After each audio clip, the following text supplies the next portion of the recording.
What is up, guys? This is your boy Andy Matrix, and I am back. I am back once again talking about China. I haven't talked about China in a while now.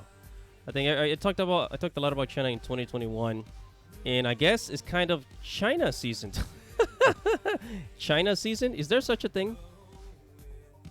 Anyways, I wanted to bring this up because there's a company called Tencent, and I'm sure you probably already heard about it, but Tencent is a company that they have their hands. They have their hands in a lot of pockets. They have their hands and their tentacles, no pun intended, in a lot of gaming companies and entertainment companies, in Hollywood video games, everything that's video games. And yes, even animation. Tencent has a stake in it, some type of ownership, even if it's 1%. Even if it's just 1% stake or investment into a entertainment company, Tencent is there for the taking. Right now, guys, before I continue, make sure to subscribe to the channel. Make sure you hit the notification bell for future notifications. I talked about anime, manga, video games, geek culture, Japanese culture. Right? And I'm gonna go here to PCGamer.com and let's go over a list of companies that Tencent has invested in, right? Because I'm not sure if you guys know, but Tencent is the company behind games like Genshin Impact. And recently I did a video of it, Tower of Fantasy. Right? There's a lot of MMORPGs that come out of China. And the reason why there's a lot of MMORPGs because MMORPGs, they're free to play, but they get continuous revenue. Continuous monthly revenue from that game. You know, from those games. Anyway, so it says every game company that Tencent has invested in. By the way, these are just gaming companies. Tencent has invested even in movie companies, right? But we're not going to talk about that today. I'll make another video about that later. All right, so starting with Riot Games, right? Riot Games League of Legends, 100%. They own 100%. So it says here 2011, Tencent went from being Riot Games publishing partner in China to its majority stakeholder after paying $400 million for a 93% stake in League of Legends developers, and then years later, 7%. So they own 100% of League of Legends. That's theirs, right? Okay, now let's look at another one. Epic Games, 40% stake. Epic Games. Bluehole, Ubisoft, 5%. I told you, even if it's like 1%, 5%, they got they got their hands in it. Activision Blizzard, you guys already know, a lot of controversy there, but now it's owned by Microsoft or Microshaft, whatever you want to call it. Okay. Grinding Gear Games, other investments such as Supercell, Platinum Games. I actually heard about this one. Jaeger, Frontier Developments, Kakao, Paradox, Fat Shark, Discord. They own Discord? Holy shoot. Discord has received $158 million in funding last year, including an undisclosed amount from Tencent, among many other investors. Okay, so you see, they got their hands. So what a lot of people don't understand is that Tencent is a company that comes from China, and when you're a company that comes from China, usually they want to bring their ideologies and their way of life onto other companies and people, other countries, right? Here at win.gg, it says how Riot Games and Tencent bend to the Chinese government's will. So like I told you guys, Riot Games, like Tencent owns, I think, 100% of League of Legends from Riot Games. So naturally, they're going to do what the CCP tells them to do.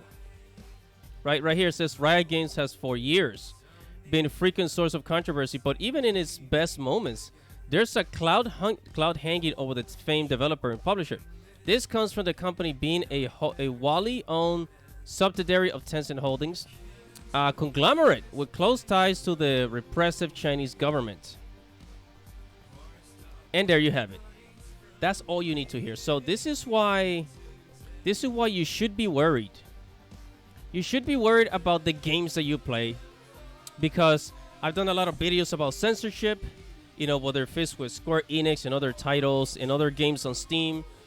A lot of games are just being censored in the West, and there's a lot of this being pushed.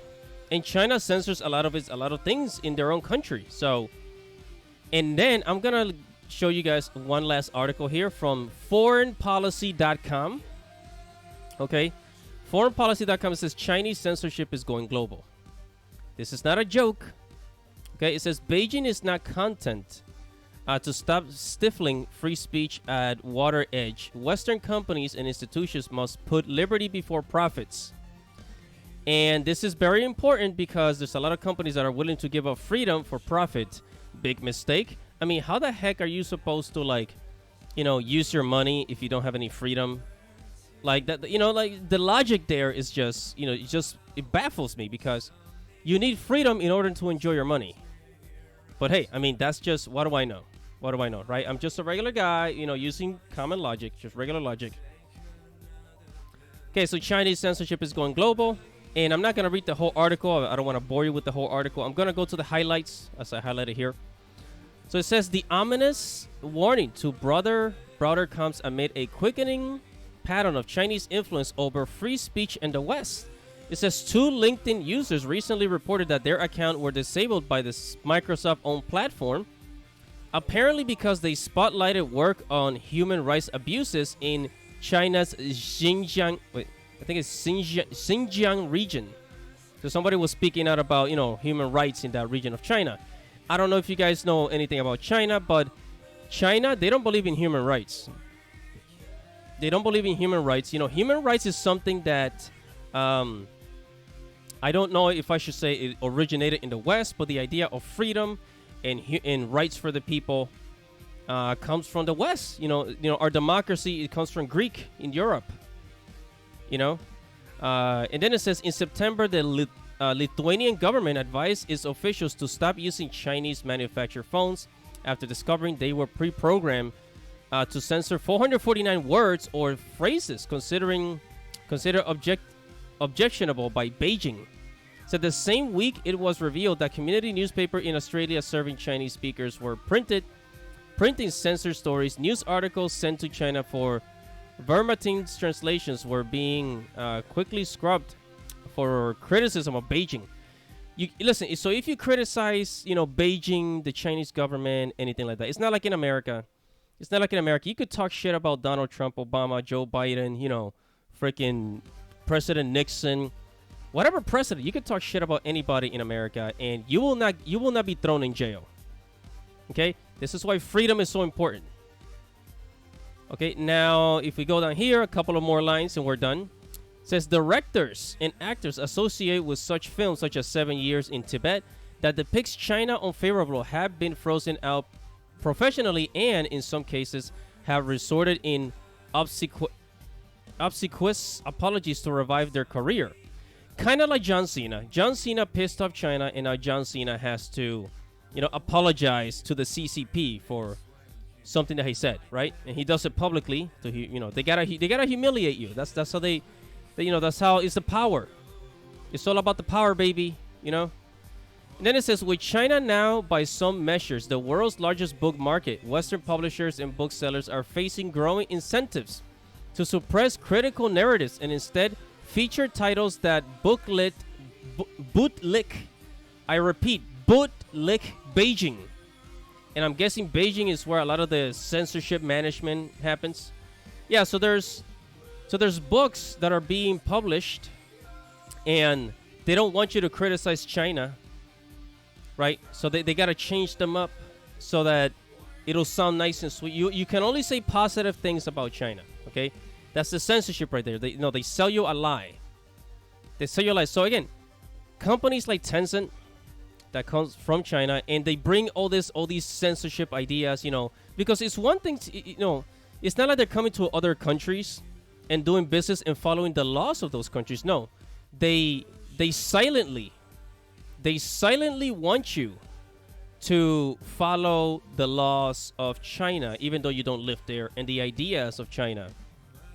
And I don't know about you guys, but a lot of us people, a lot of us here in the West, we absolutely love our freedom, and we are not about to just give it up because some company said so. And again, companies like Tencent, they're, in the future, they're gonna be bringing more and more censorship. Telling you what kind of games you can or cannot play, what kind of content you can or cannot consume. It's gonna go rampant. Years from now, if this continues with companies like Tencent, it's going to be absolutely out of control, and people are gonna be wondering, scratching their head, like, hey, like, how did we get here? But whatever your thoughts are, make sure to comment below. Make sure to like this video. Make sure to subscribe to the channel and hit the notification bell for future notifications. And guys, thank you for listening. This is your boy, Andy Matrix. Godspeed.